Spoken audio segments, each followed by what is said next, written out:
ప్రభునందు ప్రిలారా, చదువుకున్నటువంటి వాక్య భాగంలో నీతి నిమిత్తము హింసింపబడువారు ధన్యులు, పరలోక రాజ్యము వారిది అన్నాడు.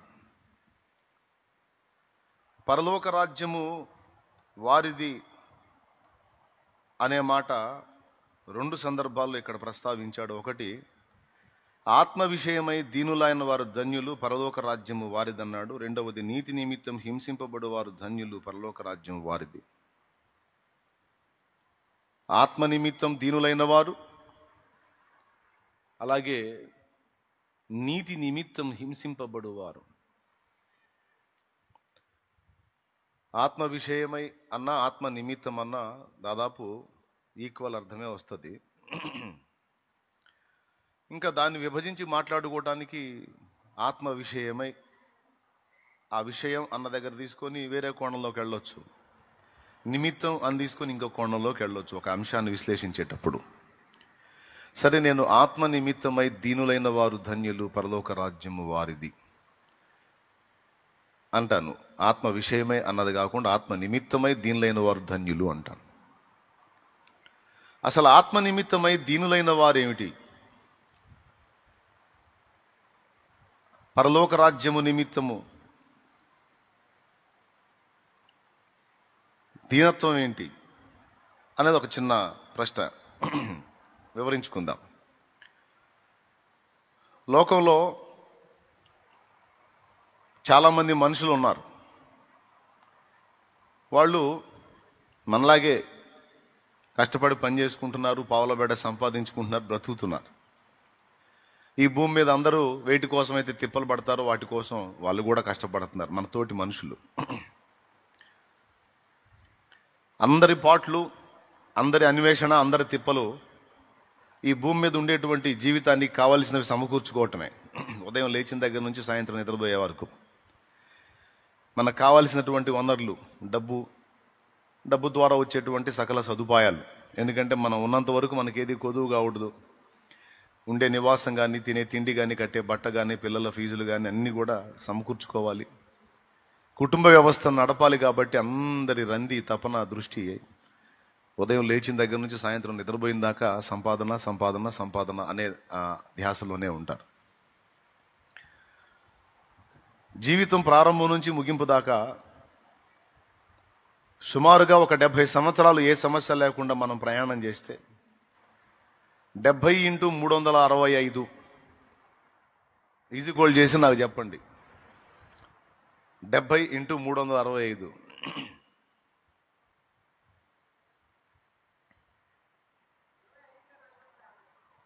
రైట్. 70 × 360 70 × 360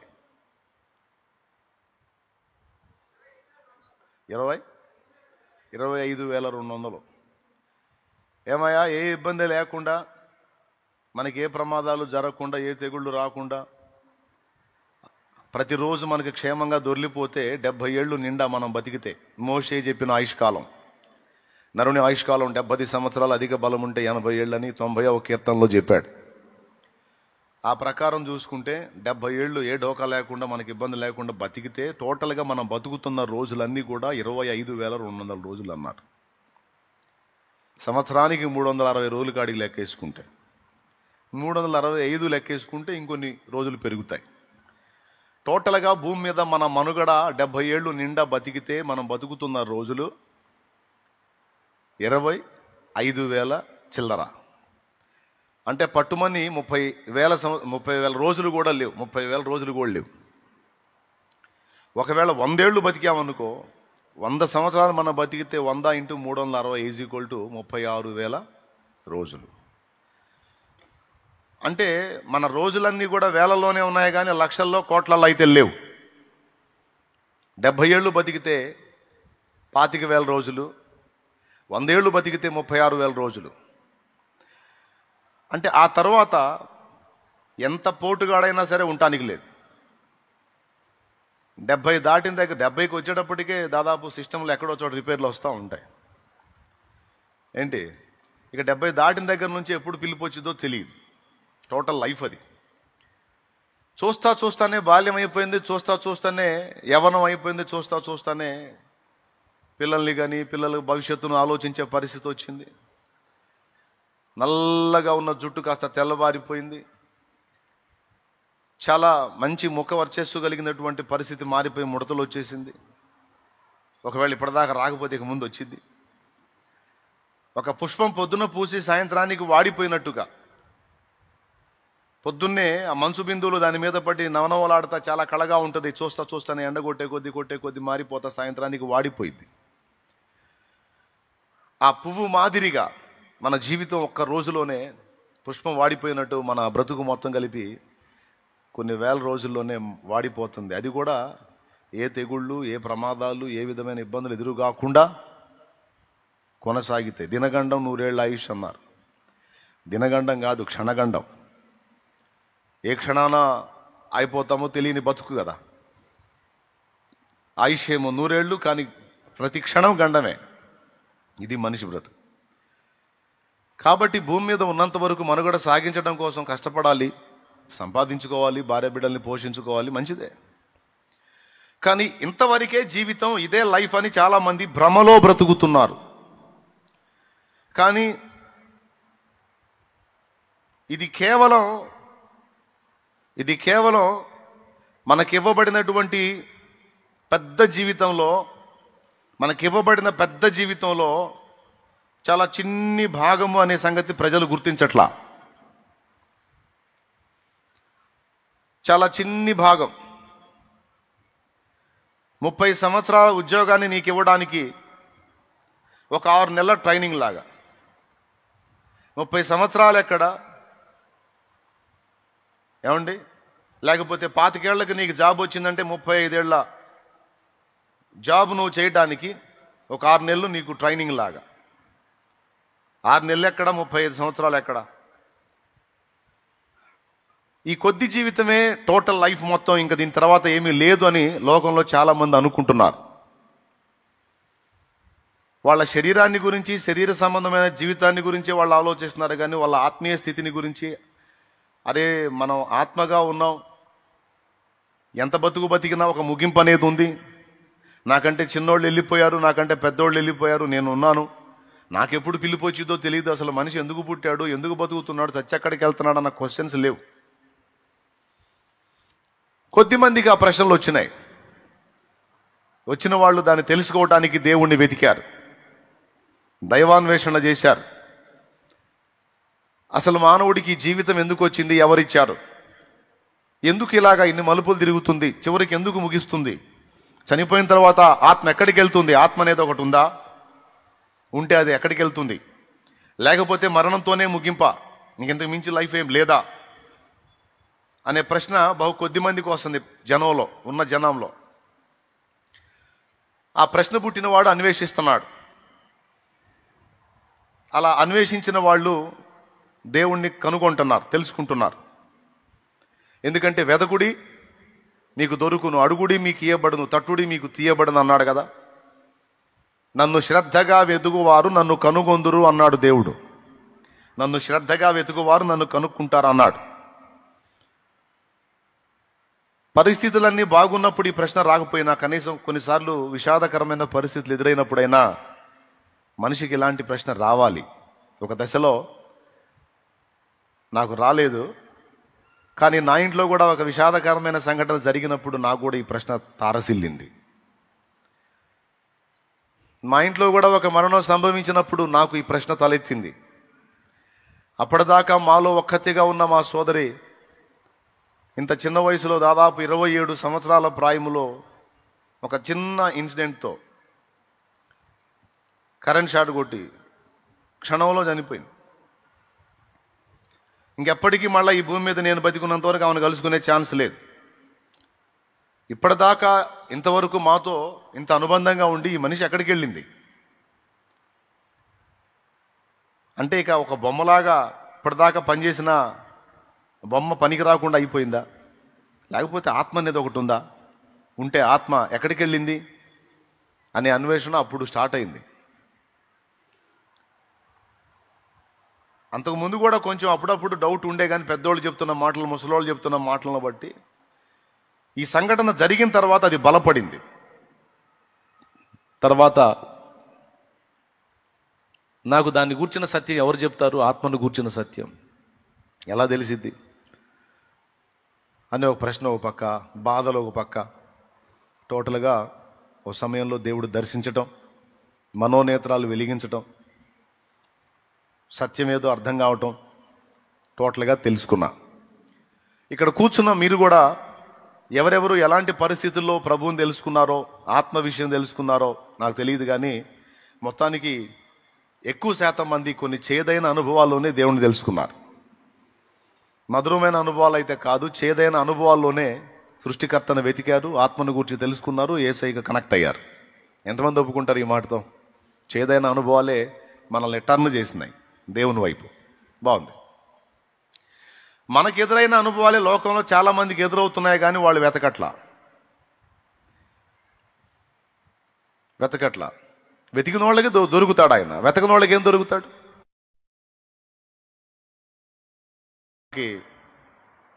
ఆత్మ ఉందని అర్థమైంది.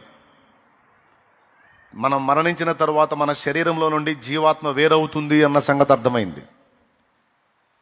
ఇంతవరకు మనం చేతనం కలిగి అన్ని పనులు చక్కబెట్టడానికి మన శరీరాన్ని ఆడించింది ఆ జీవాత్మేనన్న సంగతి మనకు అర్థమైంది.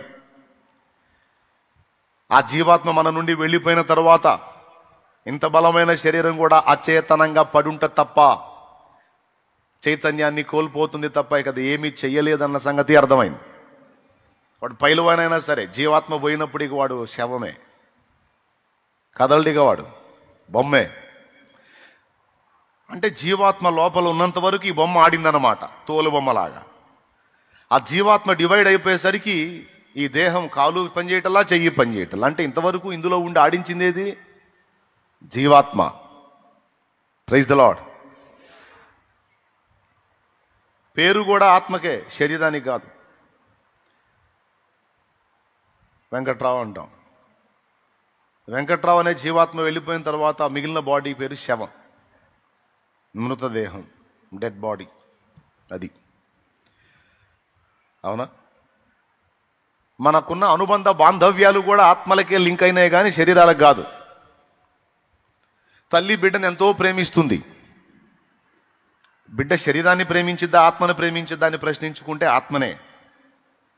ఆ బిడ్డ శరీరంలో తను ప్రేమించే ఆత్మ వెళ్ళిపోయినప్పుడు ఆ శరీరాన్ని తల్లే తీసుకెళ్లి భూస్థాపన చేసేసింది. అదే నిన్నాడు ఆ శరీరాన్ని ముద్దాడింది, ఆ శరీరాన్ని ఎత్తుకుంది, ఆ శరీరాన్ని శుభ్రపరిచింది, అన్ని పనులు ఆ శరీరానికే చేసింది కదా అమ్మ. ఇంత ఊడిగం శరీరానికి చేసిందా, ఆత్మకు చేసిందా? ఏందండి ఎవరికి సౌండ్ లేదు? శరీరానికే చేసింది. మరి ఇంతసేటు శరీరానికి చేసి ఆ జీవాత్మ బిడ్డలోంచి వెళ్ళిపోయిన తర్వాత ఆ శరీరాన్ని తీసుకెళ్లి మట్టిలో పడేసిందండి. ఇంతకాలం ఆ శరీరానికి ఇంత పరిచర్య అమ్మ ఎందుకు చేసిందంటే, ఓ శరీరమా, నీలో నా కుమారుడు నివసించడానికి నువ్వు అనువుగా ఉన్నందున ఇదిగో నీకేది తక్కువ కాకుండా నేను చూస్తా. ఆ శరీరంలో నుంచి జీవాత్మ వెళ్ళిపోయిన తర్వాత, ఓ శరీరమా, నీలో నుండి నా బిడ్డ యొక్క ఆత్మ వెళ్ళిపోయింది కనుక ఇక నువ్వు నా పనికి రావని తీసుకెళ్ళి పడేసి. అంటే తల్లి ప్రేమ బిడ్డకి దక్కుతుంది, అది ఆత్మకు దక్కుతుందా, శరీరానికి దక్కుతుందా అంటే ఆత్మకే. పేరు దేనికి? శరీరానికి, ఆత్మకా? ఆత్మకే. ఆ జీవాత్మ వెళ్ళిపోతే దీని పేరు శవం. ఓకేనా? రైట్. ఆత్మయే జీవింపజేయుచున్నది కానీ శరీరము కేవలము నిష్ప్రయోజనం అన్నాడు ప్రభు. అంటే ఆడిస్తుందంతా ఆత్మేనమాట, మనలో ఉన్న చైతన్యం ఆత్మేనమాట. మరి ఆత్మ గురించి ఇంత స్పష్టంగా మనకు అర్థమవుతుంది. ఆత్మ ఎంత విలువైందో, ఎంత కీలకమైందో, ఎంత ప్రాముఖ్యమైందో మనకు అర్థమవుతుంది. మరి శరీరం చనిపోయిన తర్వాత ఈ ఆత్మ ఎక్కడికి పోతుంది, ఏమవుతుంది? కళ్ళ ముందు చాలామంది ఆవిరిలాగా మాయమైపోతూ ఉన్నారు. చూస్తా కూడా మనం ఎందుకు నిర్లక్ష్యం చేయాలి? మనం తెలుసుకోవాలి. ఎందుకంటే ఇంకొక మాట కూడా తెలిసింది, ఆత్మ నాశనము లేనిది, ఆత్మ శాశ్వత కాలం జీవిస్తుంది. అది రక్షణలోనైనా లేదా శిక్షలోనైనా పూర్తిగా మాత్రం నశించదు, ఆత్మ శాశ్వతంగా జీవిస్తుంది అనేది కూడా తెలిసింది. మరి ఇప్పుడు శరీరంలో జీవిస్తూ ఈ శరీరమే నిజమని, ఈ శరీరమే శాశ్వతమని, శరీరానికి కావలసిన ఏర్పాట్లు చేసుకోవటమే ముఖ్యమని బతుకుతున్న మనుషుడా, ఈ శరీరం చూస్తానే దీని షేపులు మారిపోయి, దీని శక్తి ఉడిగిపోయి, ఇది నిర్మూలమైపోతుంది. కానీ దీనిలో నివసిస్తున్న ఆత్మ వేరైపోతుంది. అది ఎక్కడికి పోతుంది అన్న ప్రశ్న వేసుకోపోతే ఎలా? వేసుకోవాలి, అది ముఖ్యం కదా.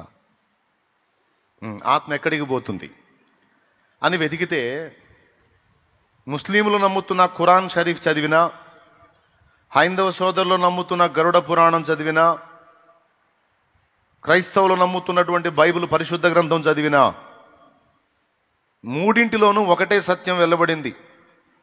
అదేమిటంటే శరీరమే చనిపోతుంది కానీ ఆత్మకు చావు లేదు అని. చావు లేని ఆత్మ ఎక్కడికి వెళుతుంది? గరుడ పురాణంలో చెప్పబడింది తీర్పులోకి వెళుతుంది అని. ఖురాన్లో కూడా చెప్పబడింది తీర్పును ఎదుర్కొంటుంది అని. బైబిల్ గ్రంథము కూడా చెప్పింది. హెబ్రీ పత్రిక 9వ అధ్యాయం 27వ వచనం, హెబ్రీ 9:27, ప్రసంగి 12:7, మనుషులు ఒక్కసారి మృతి పొందవలెనని నియమింపబడిన ఆ తరువాత తీర్పు జరుగును. అద్దుగు అది విషయం. మనుషులు ఒక్కసారే మృతి పొందవలెనని నియమింపబడెను, ఆ తరువాత తీర్పు జరుగును. ప్రసంగి గ్రంథం 12:7. మన్నైనది వెనుకటి వలనే మరలా భూమికి చేరును, ఆత్మ దాన్ని దయచేసిన దేవుని యొద్దకు మరలా పోవును.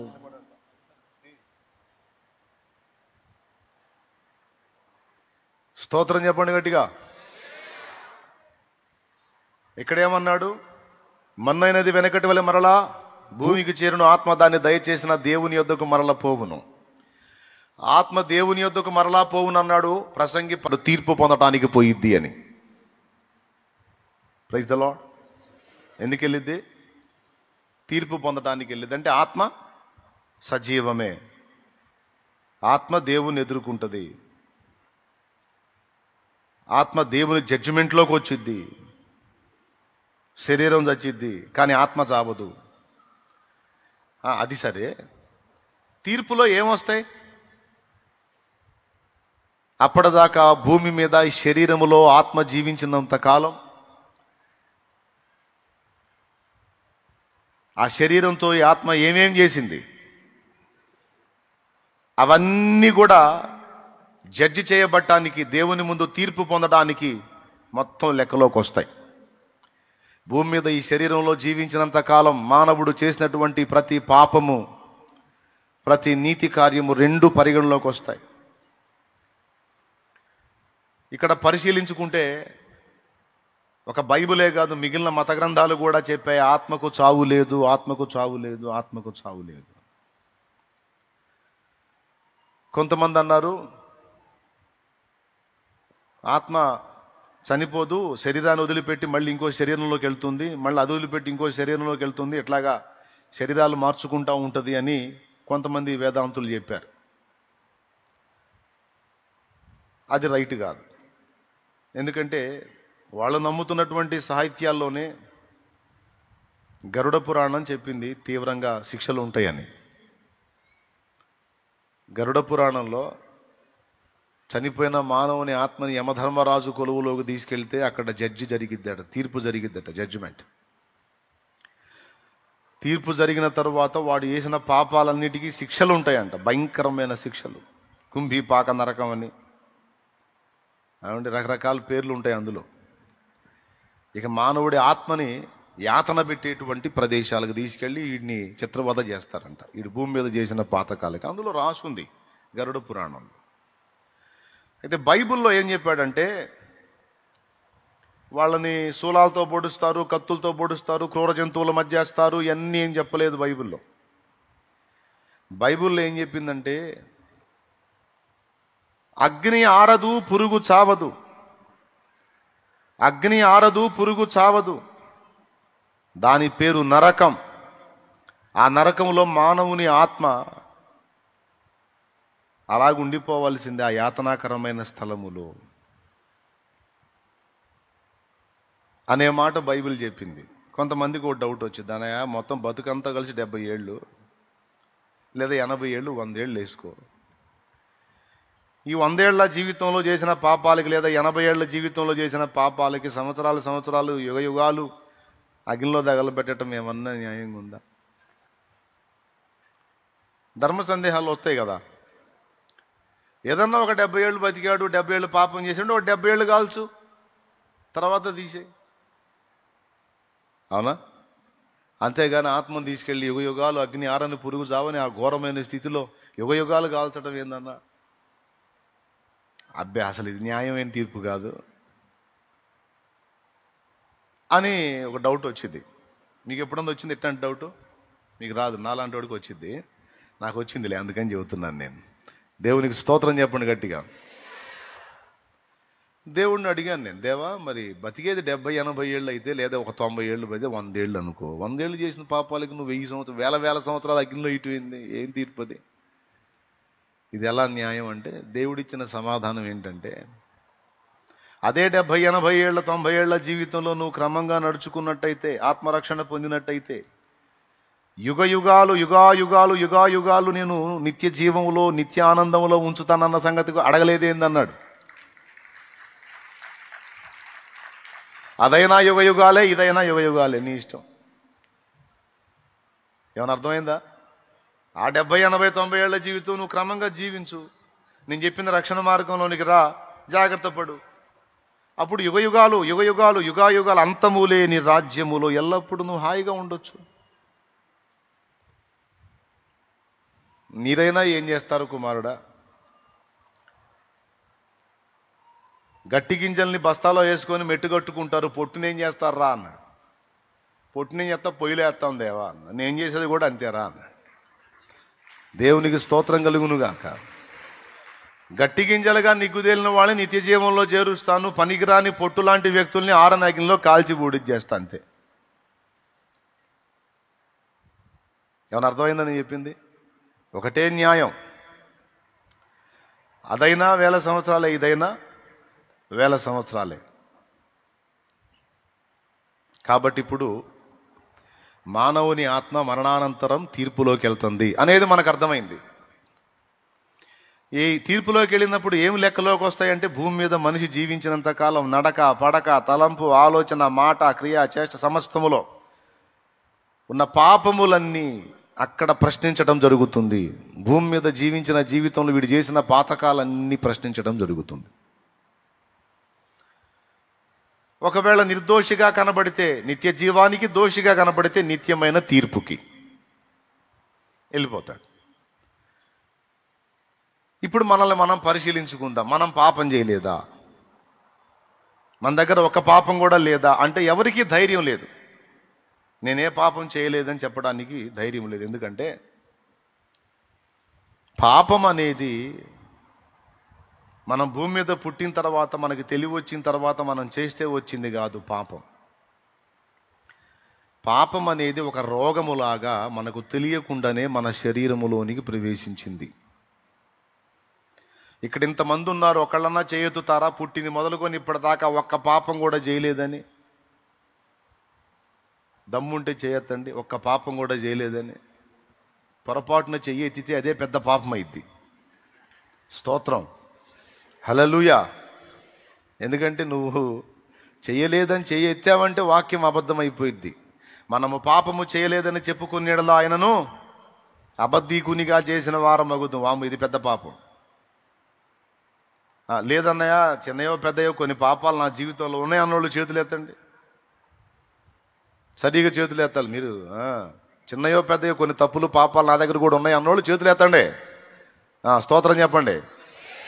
ఎందుకు? పాపం చేసినందుగా? సరే, పర్వాలేదులే, యథార్థం చెప్పారు కాబట్టి చేతులు ఎత్తారు, సంతోషం. అంటే అందరము పాపం చేశాం. ఎందుకు చేశారు? నిర్భయంగా చేయెత్తారు. ఎంత ధైర్యం మీకు? పాపం చేశానని చేయెత్తావు, ఎందుకు చేశావు? ఎందుకు చేశావు అడుగుతున్నా, చెప్పు, ఆన్సర్ చెప్పు. ఎందుకు చేశావు? ఎందుకు చేశానంటే ఆ టైం అట్ట వచ్చింది, చేసేసా. నీకు తెలియదా చేయకూడదని? నిజం చెప్పు, నీకు తెలియదా? తెలిసి ఎందుకు చేశావు? ఎందుకంటే ఉండలేకపోయా. ఎందుకు ఉండలేకపోయావు? ఎందుకు ఉండలేకపోయానంటే ఏం చెబుతావు అన్నా? ఏమో మరి నా వల్ల కాలేదు. ఎందుకు కాలా? చేయకూడదని నీకు తెలియదా? తెలుసు.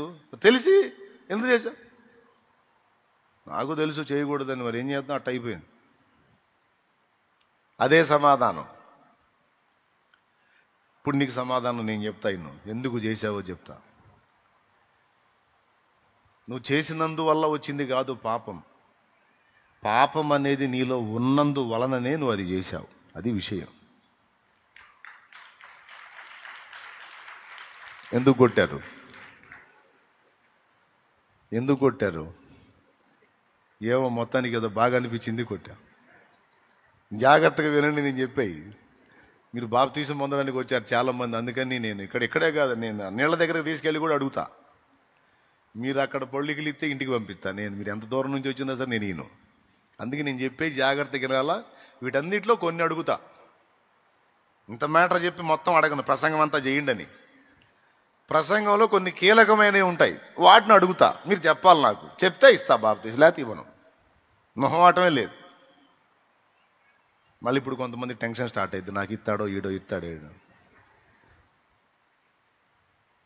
టెన్షన్ పడవాకండి, అర్థం కాకపోతే అవగాహన కల్పించి ఇస్తాలే. మళ్ళీ మళ్ళీ మళ్ళీ మైండ్ అడిపోయిద్ది మళ్ళీ. అందుకని బాగా వినండి. ఎందుకంటే ఎందుకు మీరు వినాలంటున్నానంటే, మిమ్మల్ని అడిగేవాడికి మీరు సమాధానం చెప్పాలి. రేపు బయటికి పోయిన తర్వాత ప్రతి ఒక్కడు క్వశ్చన్ చేస్తుంటాడు, అట్టెందుకు చేసావు, ఇప్పుడే ఎందుకు చేసావు, అప్పుడు ఎందుకు చేసావు అని.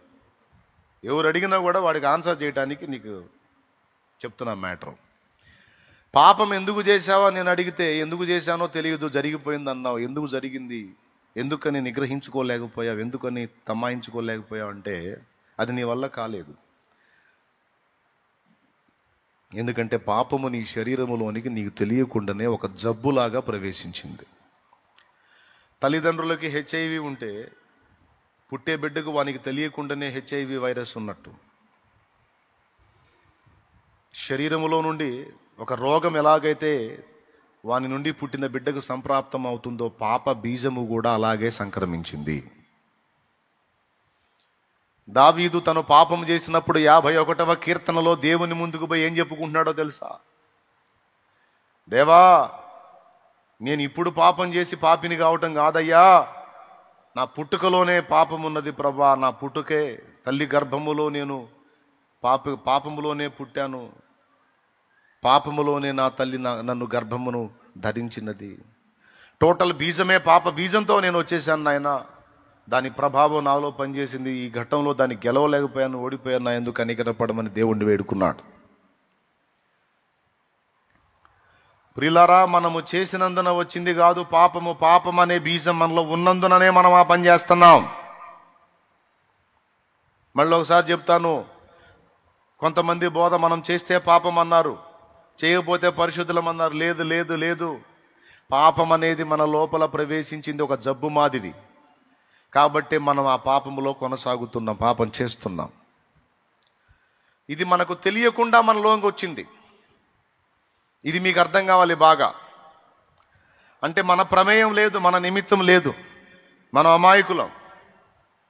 కానీ మన తల్లిదండ్రులు పాపులై ఉన్నందున ఆ పాపులకు జన్మించిన మనకు కూడా పాపం సంప్రాప్తమైంది.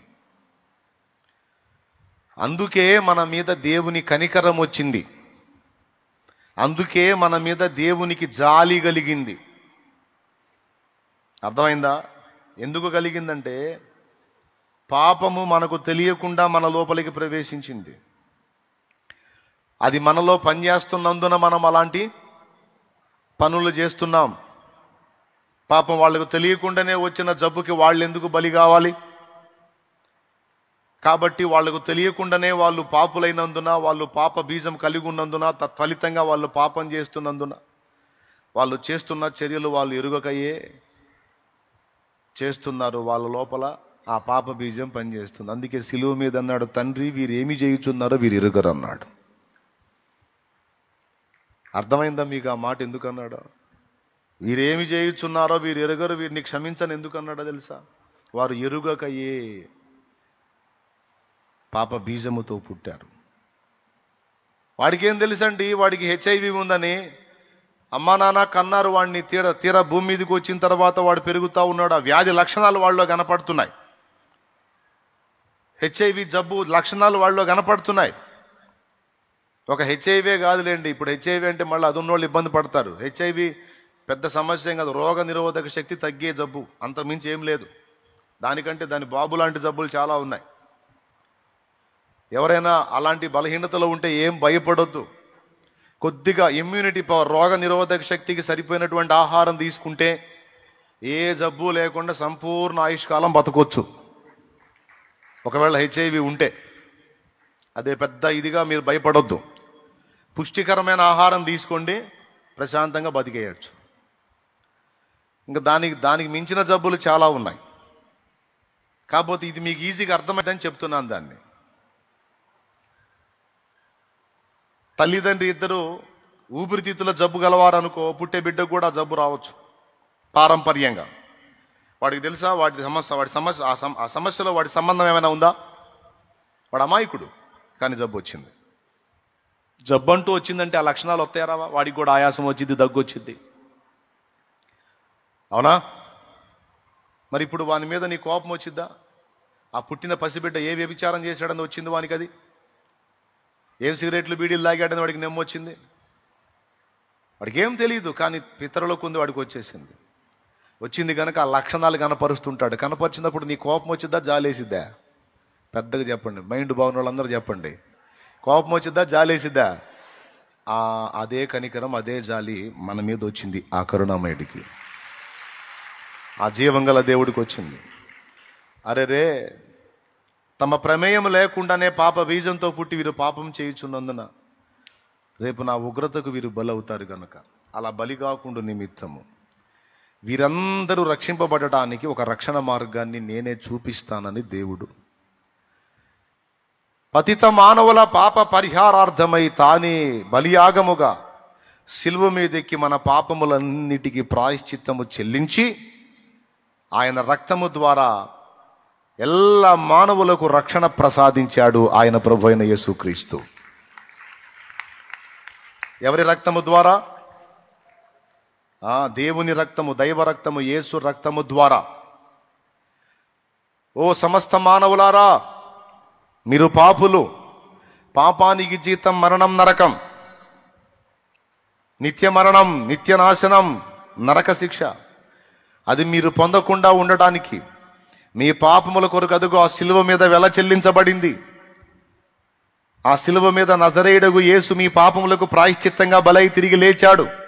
మీరు ఆయన యందు విశ్వాసం ఉంచుట ద్వారా, ఆయనను ఆశ్రయించుట ద్వారా పాపముల నుండి విడుదల పొంది నిత్య జీవానికి చేరతారు. రండి, ఇది సువార్త పిలుపు, ఇది సువార్త పిలుపు.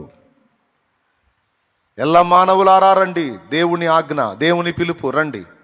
మానవుల రక్షింపను దేవుండు తన కుమారుని పంపెను. మానవుల రక్షింపను దేవుండు తన కుమారుని పంపెను. మన శరీరము దాల్చెను ఆ ప్రభువు మన పాపముకు దూరుడే. మన శరీరము దాల్చెను ఆ ప్రభువు మన పాపముకు దూరుడే.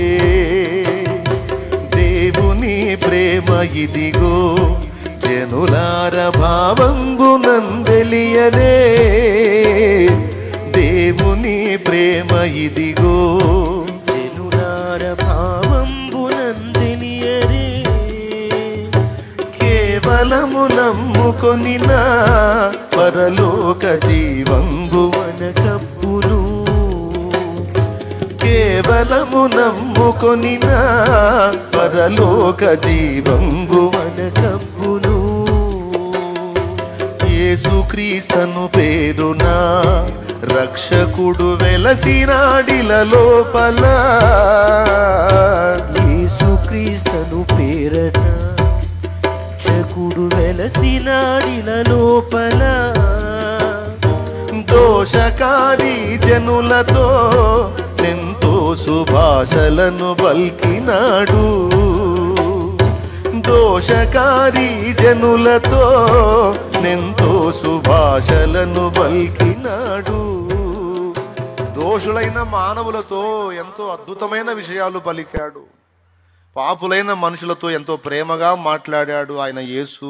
యేసు యేసు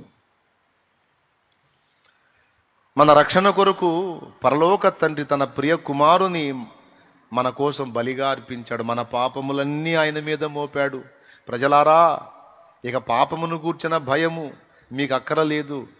ఆత్మ నరకానికి పోతుందేమో అన్న భయం మీకు అక్కరలేదు. నరకము నుండి మీ ఆత్మను రక్షించడానికి, యుగయుగాలు దేవునితో ఉండే భాగ్యాన్ని మీకు ఇవ్వడానికి ఇదిగో మీ పాపములన్నీ రక్షకుడు తన మీద వేసుకొని మోసాడు. ఆయన ప్రభు అయిన యేసుక్రీస్తు. యేసుక్రీస్తు యేసుక్రీస్తు నీ చేతులతో చేసిన దోషములకు ప్రభు తన చేతులు ఇచ్చాడు. నీ చేతుల్ని తప్పించాడు. ఆయన చేతుల్లో శీలలు కొట్టబడ్డాయి. మన కాళ్లతో నడిచిన చెడు నడతకు ఆయన పాదములు అప్పగించాడు. మన పాదములు తప్పించాడు. ఆ పాదములు రెంటికి కలిపి శీల కొట్టబడింది. మన తలలో ఆలోచించిన తప్పుడు ఆలోచనలకు ప్రభు మన తలను తప్పించి తన తలను మన స్థానంలో పెట్టాడు. ఆ తల ముళ్ళ చేత గుచ్చబడింది. సర్వ శరీరంతో మనం చేసిన పాతకాలన్నిటికీ ఆయన దేహము నాగలి సాళ్ల వలె దున్నబడింది. మనం చేసిన పంచమహాపాతకాలకు పంచ గాయాలు పొందాడు. పంచ అంటే 5 అండి. పంచమహాపాతకాలు చుట్టుకున్నారా వాడికంటారు. పంచమహాపాతకాలు. ఆ పంచమహాపాతకాలన్నిటినీ నిర్మూలించడానికి ఆయన పంచగాయాలు పొందాడు. చేతుల్లో 2, కాళ్లలో 2, ప్రక్క డొక్కలో 1, 5 గాయములు. మనం కళ్ళతో చూసిన మోహపు చూపులకైనా కనుల వెంట రక్తము, నోటితో మాట్లాడిన పనికి మాలిన పాపిష్టి మాటలకైనా నోటి వెంట రక్తము, చెవులతో విన్న అపవిత్ర విషయాలకు చెవుల వెంట రక్తము. అరికాలు మొదలు నడినెత్తి వరకు, శిరం మొదలుకొని శ్రీపాదం వరకు నా ప్రభు సర్వ శరీరము గాయపరచబడింది, రక్తసిక్తమైంది. ఇదంతా ప్రేమను బట్టి, జాలిని బట్టి, దయను బట్టి, కరుణను బట్టి. అరెరెరే, వారికి తెలియకుండానే పాపం వారిలో ప్రవేశించింది. తత్ఫలితంగా వారు పాపం చేశారు. వారికి తెలియకుండానే వారు దోషులైపోయారు. ఇప్పుడు వారు అగ్నిగుండానికి పోవాలి. ఈ పరిస్థితి నేను ఎందుకు అనుమతించాలి? అవసరమైతే వారిని విడిపించడానికి, నా ప్రేమను చూపించడానికి ఇదిగో నేను ప్రాణం పెడతానని. పరలోకము నుండి దిగి వచ్చింది దేవుని ప్రేమ. పరలోకము నుండి దిగి వచ్చింది దేవుని జాలి. పరలోకము నుండి దిగి వచ్చింది దేవుని కనికరం. ఆ కనికరం పేరే నజరేయుడగు యేసు. ఆ ప్రేమ పేరే యేసు. ఆ కరుణ పేరు, ఆ జాలి పేరు, ఆ దయ పేరే యేసు. దిగొచ్చేశాడు భూమి మీద. వెల చెల్లించేశాడు. తమ ఆత్మీయ అక్కర ఎరిగి, తమ ఆత్మ విషయమై దీనులై, ఎవరు తమ పాపములను గుర్తించి, దేవుని న్యాయ తీర్పును గుర్తించి దాన్ని తప్పించుకోవడానికి ఆత్మరక్షణార్థమైన నా దగ్గరకు వస్తారో వారు ధన్యులు. రండి, మీ అందరికీ పిలుపునిస్తున్నారండి. అలా సిలువ మీద బలయ్యాడు. ఆ సువార్తను లోకం మొత్తానికి చాటమని మనందరికి ఆజ్ఞాపించాడు. అందుకు ప్రతి క్రైస్తవుడు కూడా ఇతరులకు సువార్త ప్రకటించాలి. ఇది దైవాజ్ఞ. పాస్టర్ల పని అనుకుంటున్నారు కొంతమంది నిద్రమోహం వాళ్ళు. పాస్టర్ల పని అనుకుంటున్నారు. పాస్టర్ల పని కాదు. క్రీస్తునందు విశ్వాసం ఉంచి నమ్మి బాప్తిస్మం పొంది ప్రభువుని వెంబడిస్తున్నటువంటి ప్రతి ఒక్కని బాధ్యత సువార్త ప్రకటన.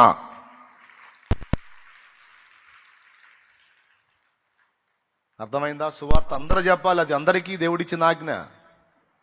నాకేం పని, నేనెందుకు చెబుతాను, నాకు ఇంకేం పనులు లేవా ఏంది, పాస్టర్ల కంటే అచ్చంగా అదే పని అనుకుంటున్నారు కొంతమంది పిచ్చోళ్ళు.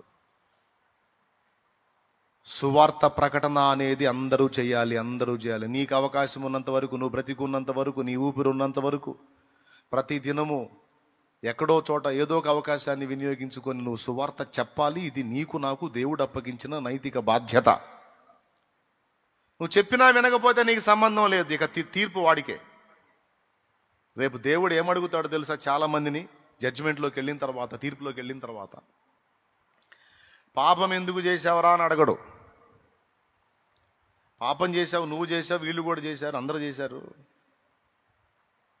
ఆ పాపాల నుంచి నువ్వు విడుదల పొందడానికి నేను మహిమనల్లా వదిలిపెట్టి భూమి మీదకి వచ్చి ఆ సిలువను ఎక్కి ప్రాణం పెట్టి చిత్రబాధను అనుభవించి నువ్వు తప్పించుకునే రూట్ నేను వేసా.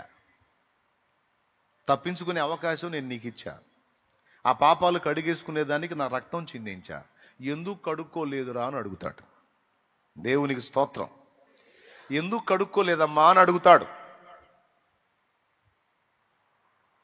సమాధానం చెప్పాలి అక్కడ. కాబట్టి పాపం నుంచి బయటపడే ఛాన్స్ నేను నీకు ఇవ్వకపోతే నా తప్పు, ఇచ్చినా అందులో నడవకపోతే నీ తప్పు. అసలు నాకు ఆ సంగతే తెలియదు నాయన, నాకెవరూ చెప్పలేదంటే మళ్ళీ దానికి వేరే జడ్జిమెంట్ ఉంది. అసలు నీకు సువార్తే అందకపోతే ఎగ్జామ్షన్ ఉంది నీకు. సువార్త అందినా ఓవర్ యాక్షన్ చేసి బిల్డప్ ఇచ్చి పిచ్చేసాలేసావు అనుకో, అయిద్ది. దేవునికి స్తోత్రం కలుగునుగాక. ఏమైద్ది? తీర్పు అయిద్ది, శిక్ష అయిద్ది.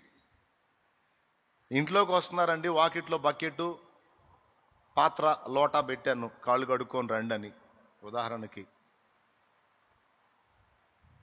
అవి పెట్టకపోతే నువ్వు అంతన బురద కాళ్ళతో ఇంట్లోకి వచ్చినా ఇబ్బంది లేదు. నేను కడుక్కోమని నీళ్లు పెట్టిన తర్వాత కడుక్కోకుండా లోపలికి ఎలా వస్తావు నువ్వు? మర్యాద అన్నది ఈజీగా అర్థం కావటాన్ని చెప్తున్నా. అట్లాగా పరలోక రాజ్యంలో నువ్వు చేరడానికి యేసు తన రక్తమును చిందించాడు, దేవుడు తన రక్తమును చిందించాడు. అరే, నా రక్తంలో మీ ప్రతి పాపం కడగబడుతుందర్రా, రండి కడిగేసుకోండి అని ఉచితంగా పిలుపునిస్తే ఒంటికి ఏమన్నా చాకిరా లేకపోతే పైసా ఖర్చా? ఉచితమాయే. అంత ఉచితంగా నీకు ఇచ్చిన రక్షణ కార్యాన్ని నువ్వు వినియోగించుకోకపోతే రాబోతున్న శిక్షను ఎలా తప్పించుకుంటావు? కాబట్టి మన ఆత్మను విమోచించడానికి దేవుడు చేసిన గొప్ప కార్యము సిలువ బలిదానం. యేసయ్య సిలువలో ప్రాణం పెట్టి తిరిగి లేచాడు. ఆ సంగతిని విశ్వసించి, ప్రభువా, నా ఆత్మను నేను ఏ విధంగా కూడా రక్షించుకొనజాలను, చేసిన పాపాలు నాకు తెలిసే ఉన్నాయి, ఆ పాపాల నుంచి విడిపించబడటానికి నాకు ఏమీ పనికిరావు. నాకు అర్థమైపోయింది తండ్రి, ఏం చేసి కూడా నేను పాపముల నుండి బయటపడలేనని నాకు అర్థమైపోయింది. అందుకే నా ఆత్మ విషయమై దీనంగా ఉండి నీ దగ్గరకు వస్తున్నాను. నా ఆత్మను నేను రక్షించుకోజాలను, నేను దీనుడనయ్యా, అందుకే నీ మీద ఆధారపడుతున్నాను. నీవు దయచూపి నా ఆత్మను రక్షించకపోతే నాకు దిక్కు లేదు అని ఆత్మ విషయమై దీనులై ఎంతమంది యేసయ్య దగ్గరకు వస్తారో వారిది పరలోక రాజ్యం అన్నాడు.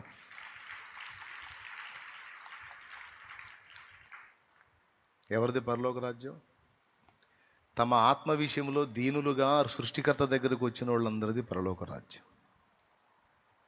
ఇప్పుడు లోకస్తుల్ని కదిలిచ్చు, నువ్వు పాపివి కదా, మరి పాపాలకు తీర్పు వచ్చింది కదా, శిక్ష వచ్చింది కదా, ఆత్మ నరకానికి పోయేది కదా, తీసేయని కూడా చెబుతూ ఉంటారా? ఉదర పోషణం బహుకృత వేషం అని, కూటి కోసం కోటి విద్యలని, పొట్ట నింపుకోవటానికి పబ్బం గడుపుకోవటానికి ఏవో పిచ్చి మాటలు మాట్లాడతారు. అలాంటి పిచ్చి మాటలు మీలాంటి పిచ్చోళ్ళు వింటారు. నేను మేధావినిరా, నేను నిన్న అంటాడు వాడు. నేను చాలా తెలివైన ఉండిరా, నేను వినను ఇవన్నీ అంటాడు. కొంతమంది ఈ టైప్ వాళ్ళు ఉన్నారు. వీడికి మూడిద్దాడా పక్క, దేవునికి స్తోత్రం కలుగునుగాక. ఇంకొక టైప్ వాళ్ళు ఉన్నారు, నువ్వు పాపివి కదా, పాపాలకు మరి శిక్ష వచ్చింది కదా, ఆత్మ నరకానికి పోయింది కదా, నువ్వు మొదలు పెట్టావనుకో బ్రదరో, వీలుంటే మరోసారి కలుగుతుంది. టైం లేదు బ్రదర్ నాకు. ఈ రెండో టైపు సరుకు. ఈ సరుకు ఏమంటుందంటే టైం లేదనమాట. ముందోళ్ళేమో మేధావులు, నేను మీలాగా పిచ్చోడిని కాదురో, ఎవడేది చెబితే తింటానుకో, వీడు మేధావి. వీడు మేధావేనా? వీడు మేధావితనం ఆడ తేలిద్ది. ఎంతకాలం ఉంటాడు ఈ మేధావి? రెండో వాళ్ళు ఏమో టైం లేదనే టైప్ వాళ్ళు. టైం లేదు సిస్టర్, కొంచెం విను సిస్టర్, కొద్దిగా ఆత్మ గురించి ఆలోచించు సిస్టర్. కొంతమంది అడ్డ ప్రశ్నలు ఉంటారు. సిస్టర్, మీరు మాట్లాడుతున్న మాట ఎట్లా ఉందంటే ఇప్పుడే సస్తున్నాం అన్నట్టుంది. ఏంటి సిస్టర్ మరి మీరు ఇంత చాదస్తంగా ఉన్నారు? లైఫ్ సిస్టర్, లైఫ్ ఎంజాయ్ చేయాలి సిస్టర్. ఇట్లాంటి సెంటిమెంట్స్ పెట్టుకుని అనవసరంగా టైం వేస్ట్ చేసుకోకూడదు, ఇట్లాంటి పిచ్చి ఆలోచనలు చేయకూడదు. పాపం మీరు చూడు ఎలా అయిపోతున్నారు, ఇలాంటి ఆలోచనలు పెట్టుకొని తీసేయండి సిస్టర్, ఇప్పుడే చచ్చిపోయేటట్టు మాట్లాడుతున్నారు మీరు మరీ దారుణంగా అని వెటకారం చేసేవాళ్ళు. ఇది ఒక టైపు. ఒక టైప్ ఏమో మేధావులు, ఇంకొక టైప్ ఏమో టైం లేదు బ్యాచ్, మూడోదేమో వెటకారాల బ్యాచ్. ఇక నాలుగో రకం ఉన్నారు. వీళ్ళు ఏమంటారు తెలుసా? మన పాపాలు మనల్ని తీర్పులోనికి నరకానికి తీసుకెళ్తాయి కదా, మనం పాపాల నుంచి విడుదల పొందాలి కదా, రక్షకుడిని ఆశ్రయించాలి కదా, తండ్రి రక్షకుడిని పంపాడు. ఆ రక్షకుడు యేసుక్రీస్తుని నువ్వు మొదలు పెడితే అంతా విని వీళ్ళు అంటారు, నేను పాపిని కాదు, నేను పాపిని కాదు, నేను పాపిని కాదు. ఎవరు చెప్పారు నేను పాపినని? నేనేం చేయలే. ఇంకా అవసరమైతే నేను ఎదుటి వాళ్ళకి హెల్ప్ చేశాను, కానీ నేనేం పాపం చేయలే. కాబట్టి నాకు వద్దు మీ యేసు ప్రభు. ఆ పాపులు ఎవరుంటారో వాళ్ళకి. నేను పాపిని కాదు, నేనేం చేయలేదు. నేను ఎవరికైనా సరే ఆకలి కొంటే అన్నం పెట్టాను, వస్త్రహీనులు ఉంటే వస్త్రం ఇచ్చాను, ఛార్జీకి డబ్బులు లేక తిరుగుతూ ఉంటే రోడ్లు అమ్మిటి వాళ్ళకి సాయం చేశాను. నేను ఎవరికి అన్యాయం చేయలేదు, నేనే పాపం చేయలేదు, కాబట్టి నాకు పాపాలను కూర్చిన భయము లేదు అని కొంతమంది మాట్లాడతారు. వీళ్ళు ఎవరంటే వీళ్ళు పరిశుద్ధులు,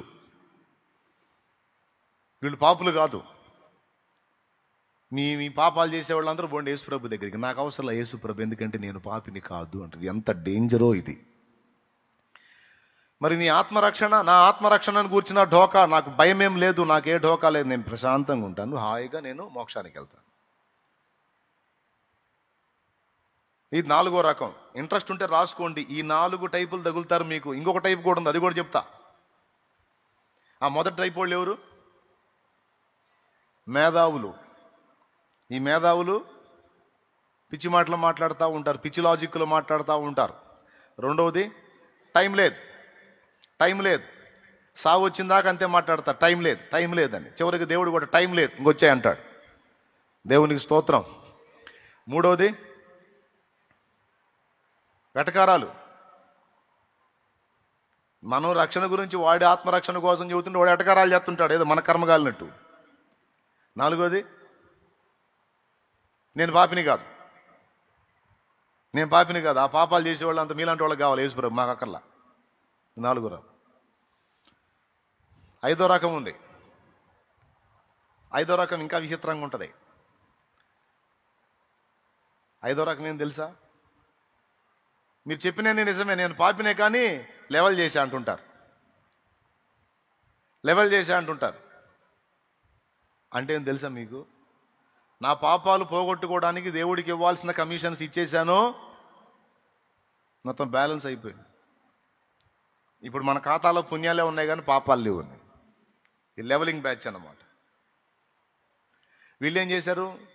ఆ పాపాలు పోగొట్టుకోవడానికి దేవుడికి కమిషన్లు పెట్టారు. కమిషన్లు అంటే దేవుడి పేరిట, దేవుడి నిమిత్తం ఏదో ఒకటి చేయటం.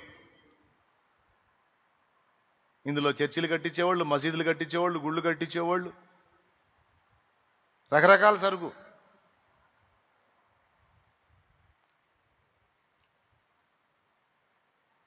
ఇదంతా ఏంటంటే లెవెలింగ్ చేశాను, అవన్నీ కవర్ చేసుకోవడానికి దేవుడికి కూడా ఇవ్వాల్సినవి ఇచ్చేశాను. కాబట్టి ఇప్పుడు నేను ఇవ్వాల్సినవి ఇచ్చాను కాబట్టి దేవుడు తీసుకున్నాడు, కాబట్టి మొత్తం కేసులన్నీ కొట్టేశాడు. ఇంకా డైరెక్ట్గా మోక్షమే నాకు.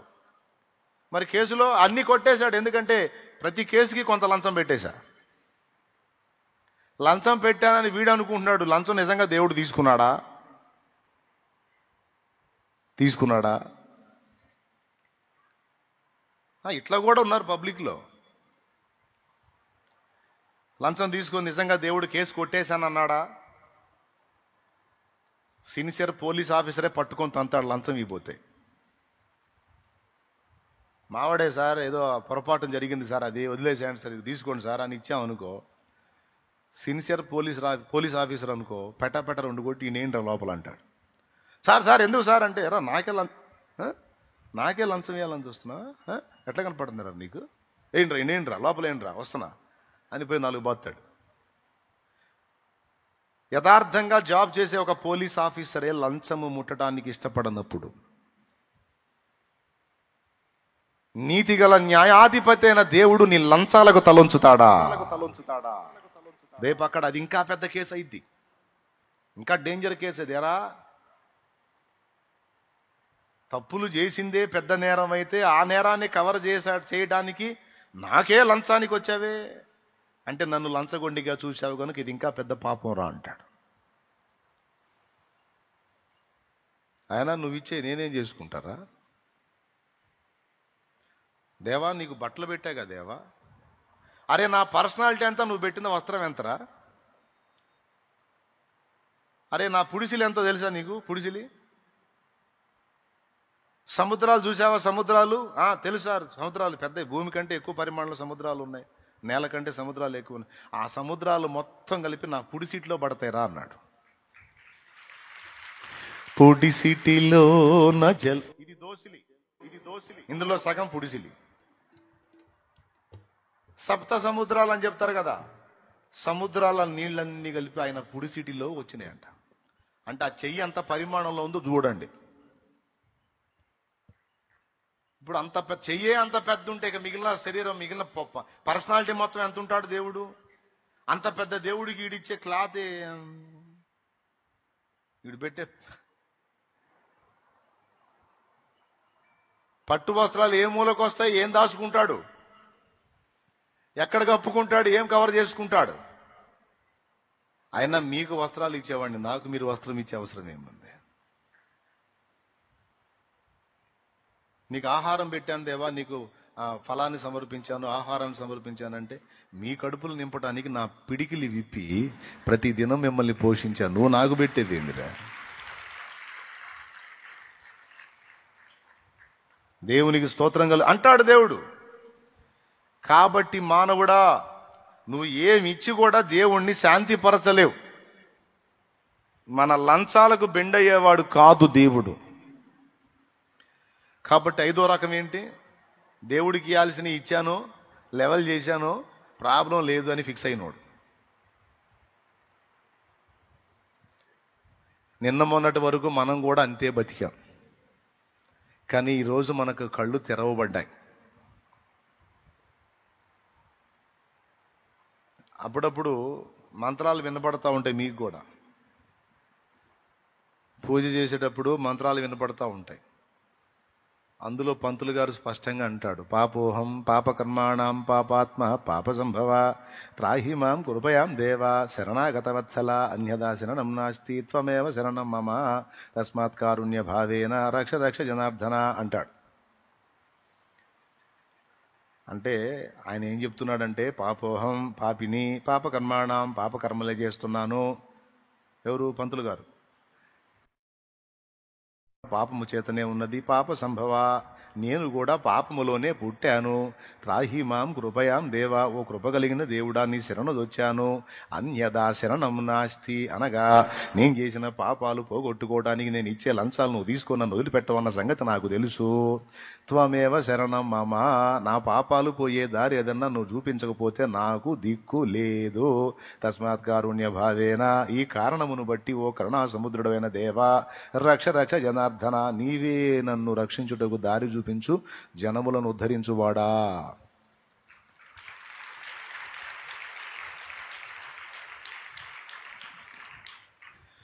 ప్రిలారా,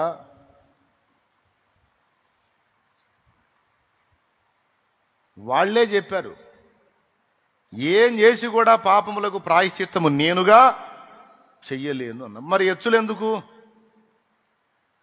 మరి ఎగస్టాలు ఎందుకు? వెటకాలాలు ఎందుకు?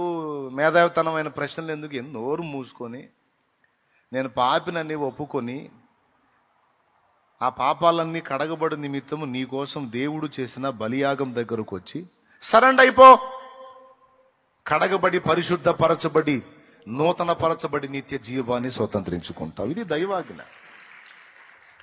నువ్వు ఏం చేసి కూడా తప్పించుకోలేవు. ఆత్మ విషయమై దీనుడవై, దీనుడంటే తెలుసా మీకు? కాళ్ళు చేతులు బాగున్నోడు తనంతటా తానే నడుస్తాడు. బలహీనతున్నోడు దీనుడైపోయి ఇతరుల మీద ఆధారపడతాడు. అంతేనా? అలాగే మన ఆత్మను రక్షించుకునే విషయంలో కూడా మనం దీనులమై ప్రభువు మీద ఆధారపడితేనే మనకు విడుదల, లేకపోతే లేదు రక్షణ. పైనున్న ఆకాశమందున క్రిందున్న భూలోకమందున, పైనున్న ఆకాశమందున కిందున్న భూలోకమందున, లేదు ఏ నామమున రక్షణ, లేదు పాప విమోచన, లేదు ఏ నామమున రక్షణ, యేసునందే విమోచన. పైనున్న ఆకాశమందున, కిందున్న భూలోకమందున, లేదు ఏ నామమున రక్షణ, లేదు పాప విమోచన. చెప్పండి, మేధావి తెలివితేటలు ఉపయోగిస్తే దేవుడు ఒప్పుకుంటాడా? పెద్ద చెప్పు. టైం లేదంటే దేవుడు ఒప్పుకుంటాడా? వెటకారాలు చేస్తే దేవుడికి ఇంకా మండిద్దా లేదా? అది నాలుగవది ఏం చెప్పాను ఇందాక? పరిశుద్ధులు. నేను అసలు ఏ పాపం చేయలేదంటే దేవుడు ఊరుకుంటాడా? అది ఇంకా పెద్ద పాపం అయిపోయింది. ఐదవది, దేవుడికి కమిషన్లు ఇచ్చేసా, ప్రాబ్లం లేదు అంటే ఊరుకుంటాడా? ఇంకా తన్నులు పడతాయి. కాబట్టి ఇప్పుడు పడదాకా మనం అనుకున్న ఏవి చెల్లవుగాక చెల్లవు. తర్వాత ఎవడొచ్చి చెప్పినా మీరు మళ్ళా వినకూడదని చెప్తున్నా ఈ విషయాలు. ప్రపంచంలో వెధవలు చాలా మంది ఉన్నారు. ఎవరు? ఎదవలు చాలా మంది ఉన్నారు. కాబట్టి ఎదవలు చేరి నీ బుర్రంతా పాడు చేసే అవకాశం ఉంటుంది కనుక ముందే చెప్తున్నాను నేను. పాపి అయిన మనుషుడా, నువ్వు ఏం చేసి కూడా దేవుణ్ణి శాంతిపరచలేవు. దేవుణ్ణి శాంతిపరిచినది ఒక్కడే ప్రభు అయిన యేసుక్రీస్తు. ఆయనే మన పాపములన్నిటికీ శాంతికరమై ఉన్నాడు. అర్థమైందా? నువ్వు వెళ్ళలేవు పరలోకం. మర్యాదగా పరలోకం నిన్ను తీసుకెళ్లేవాడు ఒకడు ఉన్నాడు లైన్లో. ఆయన పేరు యేసయ్య. ఆయన చేయి పట్టుకో, తీసుకెళ్తాడు. పిచ్చి కథలు పడొద్దు. దా వచ్చేసి ఎక్కడ ఎవరు చేయి పట్టుకోవాలి? అది యేసయ్య చేయి పట్టుకోవాలి, అంతే. తీసుకెళ్తాడు, ఆయన తీసుకెళ్తాడు. ఇంకెవరు తీసుకెళ్ళలేరు నిన్ను తీసుకెళ్ళటానికే దిగొచ్చాడు. నీకోసం వెల చెల్లించాడు. నువ్వు సిద్ధపడితే నిన్ను తీసుకెళ్ళడానికి వచ్చేదే రెండవ రాకడ. ఎన్నో రాకడ? నేడు రేపో నా ప్రియుడేసు, మేఘాల మీద ఏ తెంచును. రెండో రాకడ రాబోతున్నది ఆయనే. ప్రజలారా రండి, మీ పాపములను నా రక్తములో కడుక్కోండి ప్రభు పిలిస్తే ఎంతమంది చెవులకు అది నాటిందో, ఎన్ని హృదయాలు అలాగా సిద్ధపడ్డాయో, ఎంతమంది తమ ఆత్మ నిమిత్తం దీనులై ప్రభువా నీవే నాకు దిక్కనుకుంటా వచ్చారో వాళ్ళందరినీ ఆయన రక్తములో కడిగి పరిశుద్ధపరిచి బాప్తిస్మం ద్వారా, అలాగే పరిశుద్ధాత్మనిచ్చి భూలోకములో కొన్ని అనుభవాలు నేర్పి సిద్ధపరుచుకొని సిద్ధపడిన వాళ్ళందరినీ తీసుకెళ్లడానికి వచ్చేదే రెండవ రాకడా. మొదటి రాకడలో ఏం చేశాడు? వదకు తేబడిన గొర్రె పిల్ల వలె మౌనియే తల ఉంచుకొని మన పాపముల నిమిత్తము ప్రాయశ్చిత్త బలిగా అర్పించబడ్డాడు. అంతే ఉన్నాడా? తిరిగి లేచాడా? నోరు తెరిచి అందరూ చెప్పండి. ఎన్నో రోజు? 30వ రోజా? 3వ రోజు. 3వ నాడు తిరిగి లేచాడు. 40 దినములు 500 మంది కంటే ఎక్కువ మంది కనబడ్డాడు. 2-3 సాక్షులతోనే కేసు క్లోజ్ అయింది. కానీ యేసు పునరుద్ధానాన్ని గురించి 500 మంది కంటే ఎక్కువ మంది సాక్షులు ఉన్నారు. గొడ్డు పునరుద్ధానుడైన క్రీస్తును చూసిన వాళ్ళు 500 మంది కంటే ఎక్కువ మంది ఉన్నారు. వారందరూ సాక్షి యేసయ్యకు, పునరుద్ధానానికి. 40 దినములు కనిపించి ఒలీవల కొండ మీద ఆకాశమునకు మేఘం మీద ఆరోహణమయ్యాడు. దూతలు ప్రత్యక్షమై శిష్యులకు చెప్పారు, ఏ విధంగా యేసు పరమునకు కొనిపోబడినో ఆ విధంగానే ఆయన తిరిగి వస్తాడు అని. కాబట్టి యేసయ్య మొదటి రాకడలో ప్రాణం పెట్టాడు. రెండవ రాకడలో ఆయన రక్తములో కడగబడ్డ పరిశుద్ధులందరినీ తీసుకొని పోవడానికి వస్తున్నాడు. యోహాను సువార్త 14వ అధ్యాయము 1వ వచనం నుంచి, మీ హృదయములను కలవరపడనీయకుడి. వినండి బాగా. దేవుని యందు విశ్వాసం ఉంచుచున్నారు, నా యందును విశ్వాసం ఉంచండి. చదువు నాన్న. నా తండ్రి ఇంట అనేక నివాసములు కలవు, లేని ఎడల మీతో చెప్పుదును. మీకు స్థలము సిద్ధపరచ వెళ్ళుచున్నాను. నేను వెళ్ళి మీకు స్థలము సిద్ధపరిచిన ఎడల నేనుండు స్థలములో మీరును ఉండులాగున మరలా వచ్చి నా యొద్ద నుండుటకు మిమ్మును తీసుకొని పోవుదును. అబ్బా, మళ్ళీ చదువునైనా ఒక్క ముక్క. మరలా వచ్చి మిమ్మును తీసుకొని పోవుదును. ఇంకొకసారి చదువునాయన. నేను వెళ్ళి మీకు స్థలము సిద్ధపరిచిన ఎడల నేనుండు స్థలములో మీరును ఉండులాగున మరలా వచ్చి నా యొద్ద నుండుటకు మిమ్మును తీసుకొని పోవుదును. మరలా వచ్చి నా యొద్ద అనకాడ నుంచి మళ్ళీ చదువయ్యా.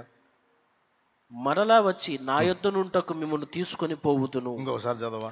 మరలా వచ్చి నా యొద్ద నుండుటకు మిమ్మును తీసుకొని పోవుదును. ఇంకా స్పష్టంగా ఇంకోసారి చదవా.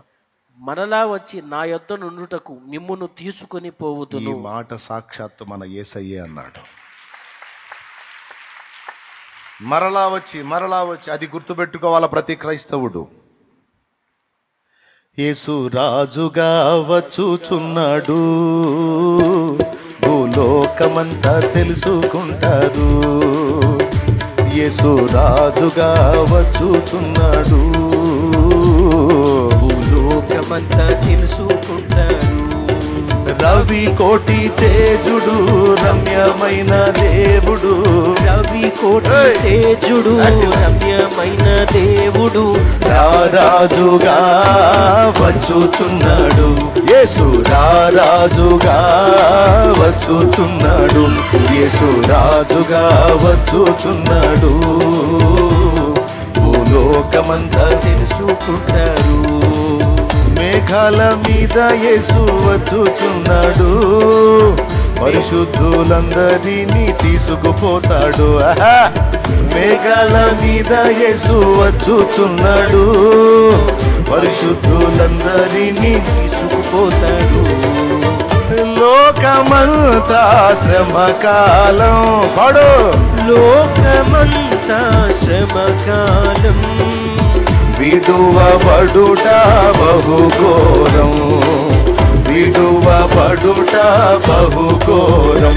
యేసు రాజుగా వచ్చుచున్నాడు, భూలోకమంతా చూకుంటారు.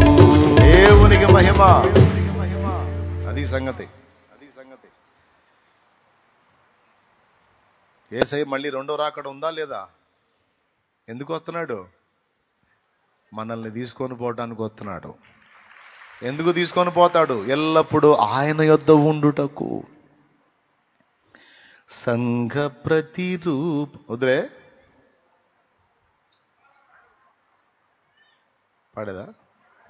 సంఘ ప్రతిరూపము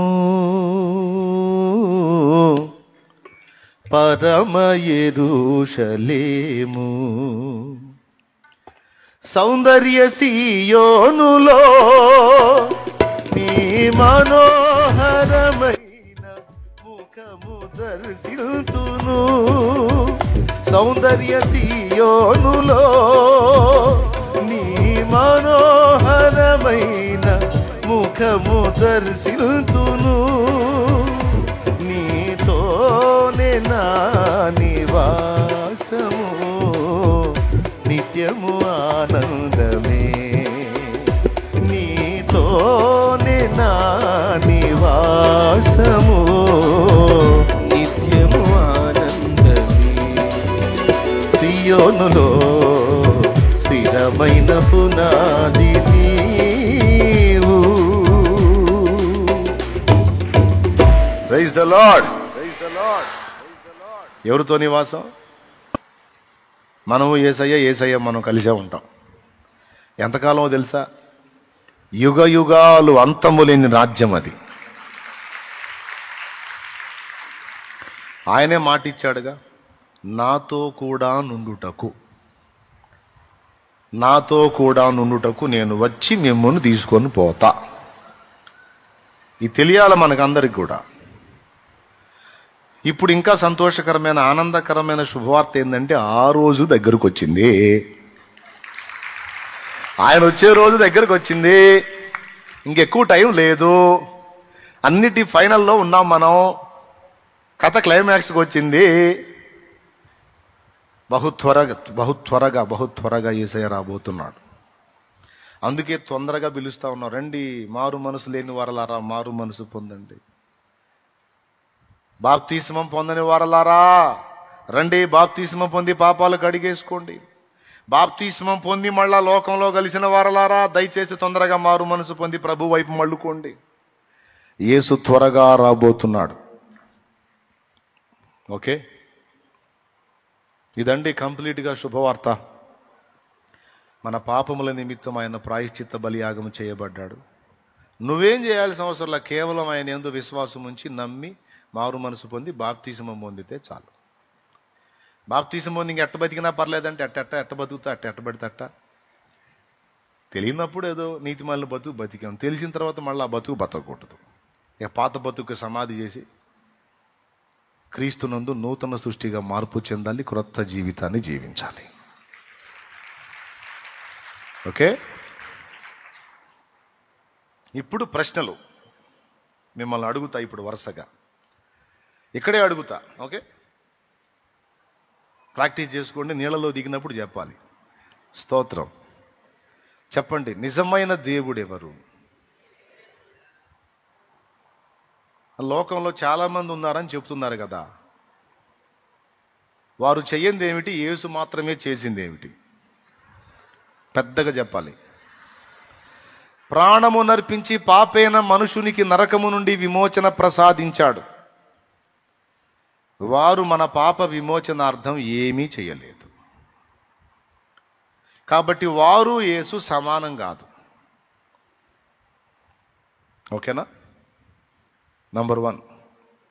నంబర్ 2, యేసు అరిషడ్వర్గాలను జయించాడు. కామ, క్రోధ, లోభ, మోహ, మదమాశ్చర్యములు అనే అరిషడ్వర్గాలను జయించాడు. మనం గతంలో సేవించిన వాళ్ళు వాటిని జయించలేదు, వాటికి బానిసలయ్యారు. కామము అనే పైచరసం పనిచేసింది కాబట్టి శరీర కార్యాలు జరిగించారు. యేసయ్య దాన్ని అధిగమించాడు గనుక ఆయన ఎలాంటి శరీర కార్యము చేయలేదు. ఓకేనా? అరిషడ్వర్గాలను ఆయన జయించాడు. ఏమో అకాయ్ స్విచ్ ఆపుతుందిలే, నేలకేసి కొట్టి ఆగిపోయింది. కూటమైనాక బాగు చేసుకుందాం. ఎక్కడొచ్చాగాం? జాగ్రత్తగా వినండి, నా ఏకాగ్రత పోయింది. మళ్ళీ మిగిలిన వాళ్ళు చేయింది యేసే చేసింది ఏంది? నంబర్ 1, ప్రాణమును పెట్టి ఆయన రక్తము ద్వారా పతిత మానవులకు మోక్ష ప్రాప్తిని కలిగించడానికి ఏకైక మార్గం యేసే అయ్యాడు. ఒకటి. రెండవది, అరిషడ్వర్గాలను జయించాడు. మనం గతంలో సేవించిన వాళ్ళు మన కోసం ఏమీ చేయలేదు, మన పాపాలను నిర్మూలన చేయడానికి ఏమీ చేయలేదు, అండ్ వాళ్ళు అరిషడ్వర్గాలను జయించకపోగా బానిసలయ్యారు. మూడవది, మనం ఫాలో అవటానికి అద్భుతమైన మాదిరి, మార్గదర్శి యేసయ్య. ప్రేమలో అయినా, పవిత్రతలో అయినా, త్యాగములో అయినా, తగ్గింపులోనైనా ఏ క్వాలిటీ అనే రా, super super super super model యేసయ్య. మచ్చలేని చంద్రుడు యేసు. మిగిలిన వాళ్ళు ఎవరిని మనం ఫాలో అవటానికి ప్రతి ఒక్కరి దగ్గర ఏదో ఒక మైనస్ కనపడతానే ఉంటుంది. ఎందుకంటే ఆల్రెడీ చదివి, సేవించి, చూసి వచ్చా కాబట్టి చెప్తున్నా. నేను గతంలో ఫాలో అయిన వాళ్ళలో ఎవరిలో చూసినా ఎక్కడో 10 నీతి ఉంటే 11వది నీతి తప్పిన పని ఉంటుంది. అబ్బా ఇదొక్కటి లేకపోతే బాగుండేది అనిపించింది. కానీ యేసయ్య దగ్గర ఆమూలాగ్రం వెతికినా ఒక్క లోపం కూడా కనబడదే. అది యేసయ్య అంటే. ఎచ్చులకు చెప్పట్లా, ఉన్న సంగతి మాట్లాడుతున్నా. ఏదో నేను నమ్ముకున్నాను కాబట్టి ఏదో హైలైట్ చేయాలి, బిల్డప్ చేయాలని ఇట్లే పచ్చి నిజం మాట్లాడుతున్నా. సూపర్ మాదిరి, సుగుణాల గని యేసయ్య.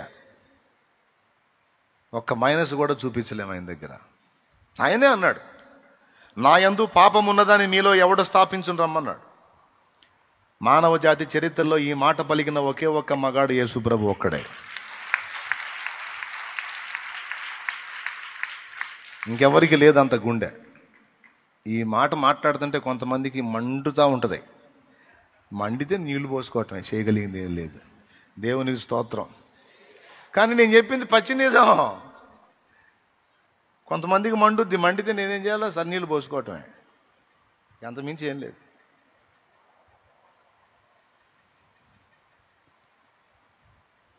ఈ రకంగా చెప్పుకుంటా పోతే యేసయ్యకు ఎవ్వరూ సాటి కారు, సాటి రారు.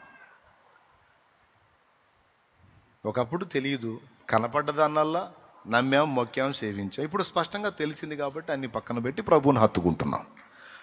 ఎందుకంటే అసలు తండ్రి ఎవరో, మన కోసం ప్రాణం పెట్టి తిరిగి లేచిన వాడెవరో మనకు అర్థమైంది కాబట్టి ఇంకా ఆయన హత్తుకుంటున్నాం. అలాగని మిగిలిన వాటిని దూషించొద్దు, ద్వేషించొద్దు. దూషించొద్దు, ద్వేషించొద్దు. వాటికి మించిన వాడు మనకు దొరికాడు కనుక ఆయన్ని హత్తుకుంటే చాలు. దేవునికి స్తోత్రం కలుగును గాక. ఓకేనా? రైట్. చెప్పండి ఇప్పుడు, నిజమైన దేవుడెవరు?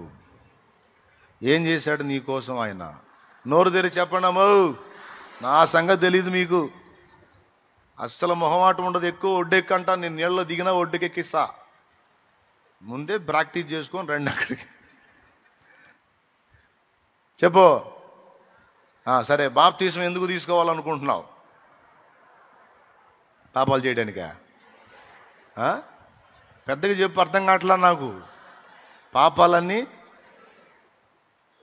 బాప్తిసం ఎందుకంటే ఆత్మరక్షణ నిమిత్తం. ఆత్మ విషయమై దీనులైన వారు ధన్యులు, పరలోక రాజ్యము. నువ్వు దీనురాలివై తగ్గించుకొని, నా ఆత్మను నేను రక్షించుకోనయ్యా, రక్షించుకోవటం నా చేత కాదు, నువ్వే రక్షించమని దీనంగా యేసు దగ్గరకు వచ్చావు. బాప్తిసము పొందావు. బాప్తిసము ఏం ఆశించి పొందుతున్నావు? ఆత్మరక్షణ, పరలోక రాజ్యం, పాప క్షమాపణ. అంతేనా, లేకపోతే ఇంకేమన్నా? కొంతమంది అప్పులు తీరతే అని తీసుకుంటారులే. నీళ్ళలో దిగినాక మా అత్తగారు నువ్వు ప్రశ్న అడిగా, ఎందుకు తీసుకుంటున్నావు అత్తమ్మ బాప్తిసం, ఎందుకు తీసుకుంటున్నావు అని అడిగితే, నరాల నొప్పుల కోసం అయ్యా అంది. దేనికోసం అంట? నరాల నొప్పుల కోసం తీసుకుందంట. అప్పుడు చెప్పాను, నరాల నొప్పుల కోసం కాదు పిచ్చిదానా, నరకము నుండి రక్షించబడటం కోసం. అంటే అదేలే, నాకు అది గుర్తులేక ఇది చెప్పానండి. కొంపతీసి మీరు అలాంటి సమాధానం చెబుతారు ఏందా నీళ్ళల్లో? గ్యాస్ ట్రబుల్ తగ్గిద్దని, షుగర్ కంట్రోల్ అయిద్దని, ఈ మధ్య బీపీ ఎక్కువ అవుతుంది తగ్గిద్దని, అప్పులు తీరుతాయని, అబ్బాయికి ఉద్యోగం వచ్చిద్దని, అమ్మాయికి పెళ్ళి అయిద్దని, ఇట్లాంటివి కాదు. పాప క్షమాపణ నిమిత్తము, ఆత్మరక్షణ నిమిత్తం, పరలోక రాజ్య ప్రవేశము నిమిత్తము, క్రొత్త జన్మానుభవం నిమిత్తము, నిత్య జీవము నిమిత్తము, యేసునొద్దకు చేరు నిమిత్తము నేను బాప్తిస్మం పొంద సిద్ధపడ్డాను అని చెప్పాలి. అంతేగాని నీళ్ళలో దిగి యేసుప్రభు చాలా మంచి పనులు చేశాడు అందుకని తీసుకుందామని, ఆయన మంచి పనులే చేస్తాడు, నీ చెడ్డ పనుల సంగతి ఏంది? కాబట్టి నువ్వు ఆన్సర్ కరెక్ట్ చేయాలి అక్కడ. రైట్. చెప్పండి, నిజమైన దేవుడు ఎవరు? ఏం చేశాడు నీ కోసం? చనిపోయేంతనాడు, తిరిగి లేచాడా? ఎన్నో రోజు? త్వరలో రాబోతున్నాడా? ఎవరైనా? బాప్తిసం ఎందుకు తీసుకుంటున్నావు? పాప క్షమాపణ నిమిత్తం. ఇంకా రైట్. బాప్తిసం ఎలా తీసుకోవాలో తెలుసా? ఎలా ఏముంది? మునగాలి. హలో, మునగాలి కాదు, మారు మనసు పొందాలి. మారు మనసు ముఖ్యం. పాత జీవితం, పాత క్రమం అన్నిటికీ స్వస్తి పలకాలి, ముగింపు పలకాలి. క్రొత్త జన్మ అనుభవంలోనికి రావని ఇష్టపడాలి. మారు మనసు పొందారా? పొందలేదా? పొందకపోతే పొందాలి. మారు మనసు పొంది పాప క్షమాపణ నిమిత్తం ముంచుట బాప్తిస్మం పొందాలి. ఓకేనా? ఏ బాప్తిస్మం? నీళ్లలో తలంట మునిగే బాప్తిస్మం పొందాలి. ఓకేనా? రైట్. మరి బాప్తిస్మం పొంది ఎలా విశ్వాసాన్ని కాపాడుకోవాలి? 4 విషయాలు చెప్తాను, గుర్తు రాసుకోండి. అపోస్తల కార్యము 2:42. అపోస్తల కార్యము 2:42. మారు మనసు పొంది బాప్తిస్మం పొందిన వాళ్ళు ఈ 4 విషయాల్లో జాగ్రత్త పడాలి. అప్పుడు నీకు ఇంకా ఏ చలనం ఉండదు. మొట్టమొదటిది అపోస్తలుల బోధ. అపోస్తలుల బోధ అంటే సత్యబోధ. రెండవది సహవాసము, పరిశుద్ధుల సహవాసము.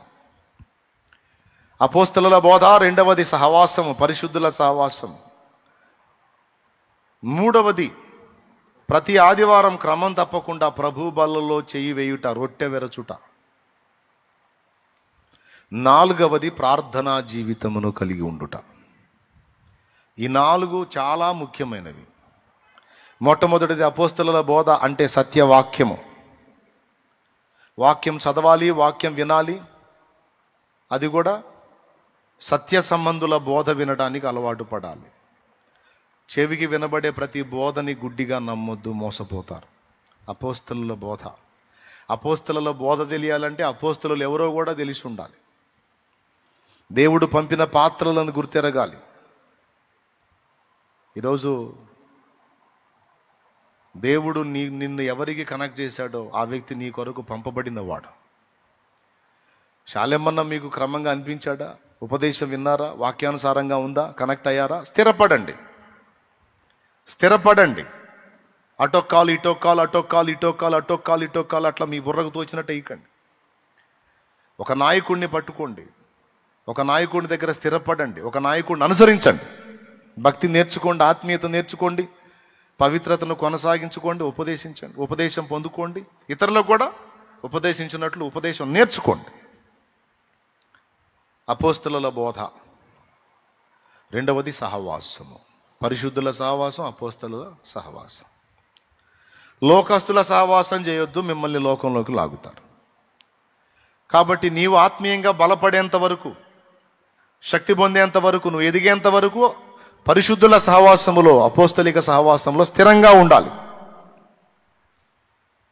ఇప్పుడు ఒక సహవాసాన్ని నువ్వు కలుస్తున్నావు, తండ్రి సన్నిధి సహవాసం. అపోస్తలిక అనుభవం నీకు కనిపించింది, ఆ క్రమం నీకు కనబడుతుంది.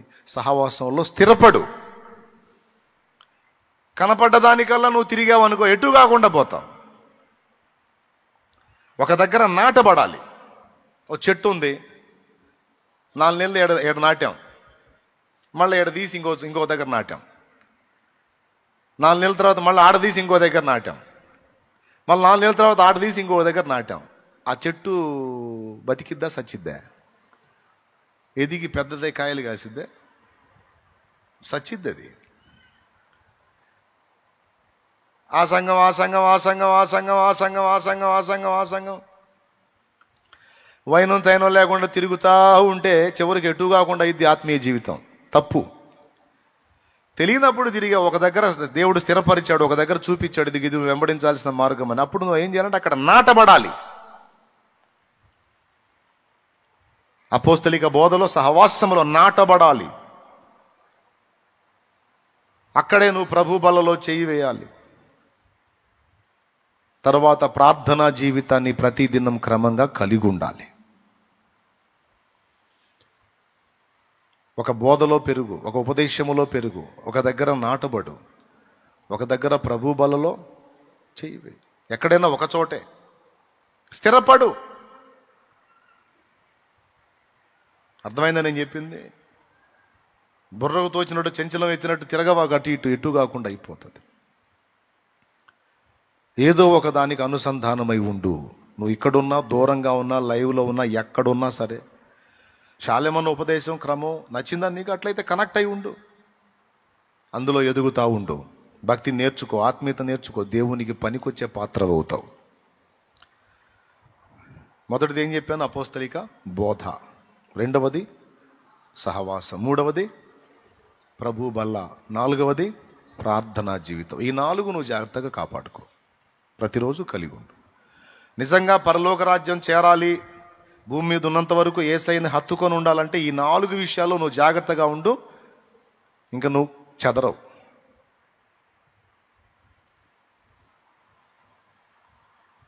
డైలీ వాక్యం చదువుకో. చదువు రాకపోతే వాక్యం సెల్ ఫోన్లో వచ్చింది, పెట్టుకొనైనా విను. లోకస్తుల సహవాసం పట్టవాకు. నువ్వు బలపడేంత వరకు పరిశుద్ధుల సహవాసంలో ఉండు, మందిర సహవాసంలో ఉండు, పరిశుద్ధుల సహవాసంలో ఉండు. 4 మంచు ముక్కల మధ్యలో ఒక నిప్పు కణికను పెట్టామనుకో, నిప్పు కణిక మంట మంచు ముక్కలకు అంటుకుంటుందా, లేకపోతే మంచు ముక్కల చల్లదనం నిప్పు కణికను బొగ్గు చేసిద్దా? అది రక్షణ పొందిన నువ్వు లోకస్తుల మధ్యలోకి వెళ్ళి కూర్చున్నావంటే అవి మంచు ముక్కలు. వాటిని నువ్వు మండించడం సంగతి అట్టుంచి నిన్ను ఆర్పుతాయి. లోకస్తులు కూటమి అయిపోయిన తర్వాత, బాప్తీసం పొందిన తర్వాత నువ్వు పోయి ఎక్కడెక్కడో తిరుగుతూ ఉంటే నేను ప్రత్యక్షమై నీకేం చెప్పలేను. అందుకే ముందే చెబుతున్నా, బాప్తీసం పొందంగానే సరికాదు, కాపాడుకోవాలి రక్షణని బతుక్కాలం. కాబట్టి లోకస్తుల మధ్యలో కూర్చోవద్దు. నువ్వు మండించబడిందాకా పరిశుద్ధుల సహవాసంలో ఉండు. అప్పుడు నిప్పు కణిక కాస్త అగ్ని కెరటం అయింది. అగ్ని కెరటమైనప్పుడు అగ్నిని తీసుకెళ్లి మంచు మధ్య నిలబెడితే అది కరిగిపోయింది. కాబట్టి నువ్వు అలా బలపడిందాకా నీ సహవాసం జాగ్రత్త. సంఘ సహవాసంలోనూ పరిశుద్ధుల సహవాసంలో ప్రతి ఆదివారం ఎంత బిజీ అయినా సరే ప్రభు బాలలో చెయ్యాలి, అది మర్చిపోవద్దు. 4వది ప్రార్థనా జీవితం. ఒక రోజుకి 2 సార్లు చేస్తావో, 3 సార్లు చేస్తావో, 5 సార్లు చేస్తావో, నీ ఓపిక. నువ్వు ఎన్నిసార్లు అయినా సరే దేవుని దగ్గరికి అందుబాటులోకి వెళ్ళి ప్రార్థనలో దేవునితో గడుపు. అయిపోయింది. ఓకేనా? రైట్. పరలోక రాజ్యము నిమిత్తము ఈ సంగతులన్నీ మీరు గుండెల్లో భద్రం చేసుకొని జాగ్రత్త పడండి. ఇప్పుడు వరుసగా మళ్ళా ప్రశ్నలు వేద్దాం. చెప్పండి, నిజమైన దేవుడు ఎవరు? పెద్దగా స్వరం ఎత్తి చెప్పాలి. ఓకే. మిగిలిన వాళ్ళకి యేసయ్యకి తేడా అయింది. పెద్దగా చెప్పమన్నా. మన పాపముల నిమిత్తము ప్రాయశ్చిత్తార్థ బలిగా యేసు అర్పించబడ్డాడు తప్ప మిగిలిన వాళ్ళు ఎవరు మన పాపముల నిమిత్తం ఏమి. ఇంకేమన్నా చెబుతారా వాళ్ళకి యేసయ్యకి తేడా? అబ్బా సూపరం. ఇంకా కామ క్రోధ లోభ మోహ మదమాశ్చర్యములని అరిషడ్ వర్గాలను జయించిన వ్యక్తిగా యేసు కనపడుతున్నాడు. యేసు మాదిరి, యేసు లోపము లేని దేవుడు. ఓకేనా? రైట్. బాప్తిజం ఎందుకు తీసుకోవాలనుకుంటున్నా?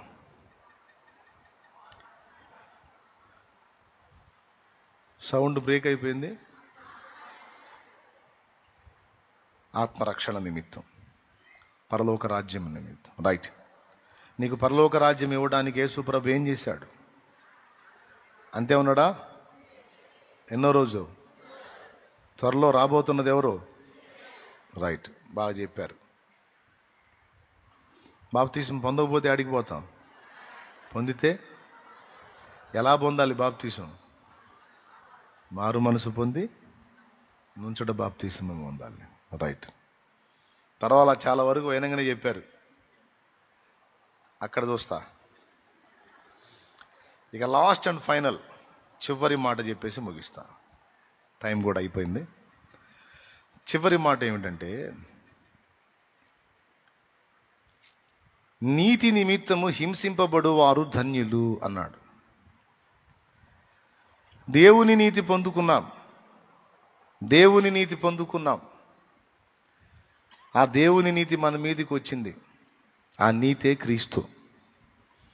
ఆ నీతిని ఇప్పుడు మనం ధరించుకోబోతున్నాం. ఆల్రెడీ కొంతమంది బాప్తీసం పొందిన వాళ్ళు ధరించుకున్నారు, ఇప్పుడు పొందేవాళ్ళు ధరించుకోబోతున్నారు.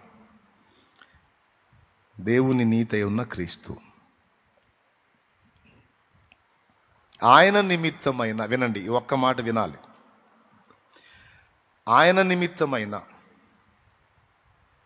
ఆయన యందు విశ్వాసం ఉంచిన మన నీతి ప్రవర్తన నిమిత్తమైన మనకి హింస కలుగుతుంది అనేది వాస్తవిక సత్యం. అంటే ఎప్పుడైతే నువ్వు దేవుని కోసం నీతిగా బతకాలనుకుంటావో, క్రీస్తు నిమిత్తము నీతిగా జీవించాలనుకుంటావో, క్రీస్తుకు సాక్షిగా ఉండాలనుకుంటావో, అప్పుడు సమాజము, కుటుంబము, నీ సొంత శరీరము నీకు రివర్స్ అయిపోతాయి. ఈ మూడింట్లో ఏదో ఒకటి నీకు రివర్స్ అయితే, కొంతమందికి 3 రివర్స్ అవుతాయి. మళ్ళీ చెబుతున్నా స్పష్టంగా, ఎప్పుడైతే దేవుని నీతి అయినటువంటి క్రీస్తు నిమిత్తం సాక్షి అవ్వాలనుకుంటావో, ఇక నుంచి నీతి ప్రవర్తన కలిగి ఉండాలనుకుంటావో, మారు మనసుకు తగిన ఫలం ఫలించాలని ఆశపడతావో, ఆటోమేటిక్గా అప్పటిదాకా నీతో సహవాసంలో ఉన్న వాళ్ళే నీకు రివర్స్ అయిపోతారు. నీ కుటుంబమే నీకు రివర్స్ కావచ్చు, నీ సమాజం నీకు రివర్స్ కావచ్చు, నీ కొలీగ్స్ నీకు రివర్స్ కావచ్చు, నీ సొంత శరీరమే నీకు రివర్స్ అయిపోతుంది. ఇప్పటిదాకా నీకు లేని ఫైట్ ఒకటి ఇప్పుడు స్టార్ట్ అయింది. ఈ ఫైట్ ఎలా ఉంటుందంటే, ప్రతిరోజు నిన్ను ఇబ్బంది పెడతా ఉంటుంది, హింసిస్తూ ఉంటుంది. అది కూడా ఎందుకు నీకు అనుమతించబడిద్దంటే, దేవునికి తెలియక అనుమతించబట్టంగా, తెలిసే అనుమతిస్తాడు. దేవుడు అనుమతిస్తాడు. ఎందుకంటే మరి నీ నిజాయితీ, నీ నమ్మకత్వం నిగ్గుదేలాలుగా. కొంతమంది నేను యేసు ప్రభువుని నమ్ముకున్నానని తలో మాట అంటున్నారు అన్నయ్య, మా బజార్ వాళ్ళందరూ నన్ను అదో రకంగా చూస్తున్నారు అన్నయ్య అంటారు. యేసు ప్రభువుని నమ్ముకుంటే దండేసి దండం పెడతారని ఎక్కడ లేదు బైబిల్లో.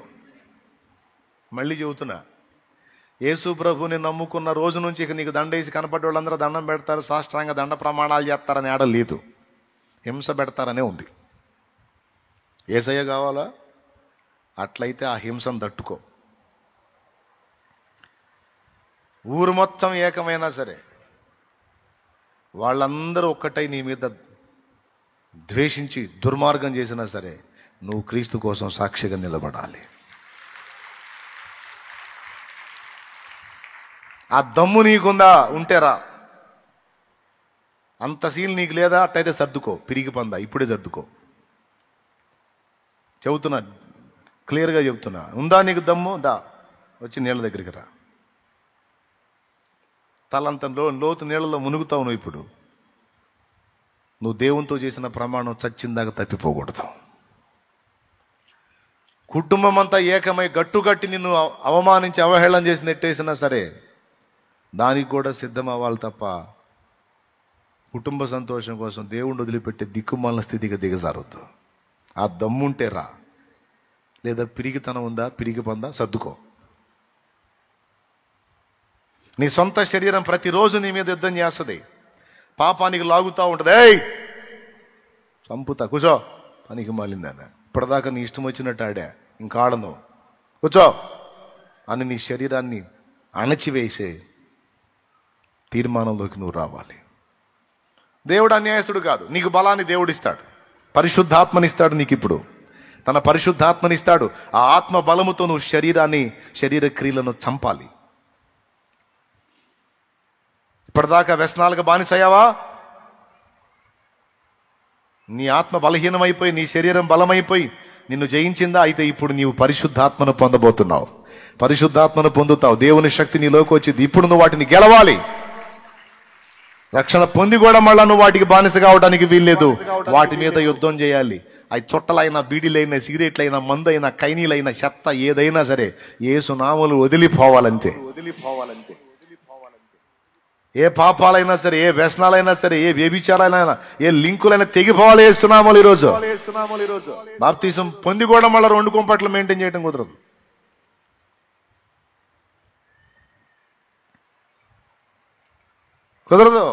అక్రమ సంబంధాలు కుదరదు, అవినీతి కార్యకలాపాలు కుదరదు. వాటిని విసర్జించాలి. ఆ దమ్ముంటేరా, లేకపోతే సర్దుకోపో. పాపమే కావాలనుకుంటే పో. పరలోకం కావాలి, నిత్య నరకం వద్దు, నిత్య జీవం కావాలంటే రా, సిద్ధపడరా. ఎందుకంటే ఒక పక్క శరీరం, ఒక పక్క కుటుంబం, ఒక పక్క సమాజం మొత్తం ఏకమై నీ మీద యుద్ధం ప్రకటిస్తాయి. ఎందుకంటే వీళ్ళ వెనక దెయ్యాలు ఉంటాయి, అయి లేపుతాయి అన్నమాట. అయి లేపుతాయి నీ మీదికి. నువ్వు గుర్తుపట్టాలి. ఇప్పటిదాకా ప్రశాంతంగా ఉన్న వాళ్ళు ఇప్పుడు ఎందుకు రివర్స్ అవుతున్నారంటే వీళ్ళ తప్పు కాదు, వీళ్ళ వెనక ఆడిస్తున్న దయ్యాలని ప్రార్థనలో వాటిని బంధించాలి. అవి వాటిని బంధిస్తే వీళ్ళు కంట్రోల్ అవుతారు.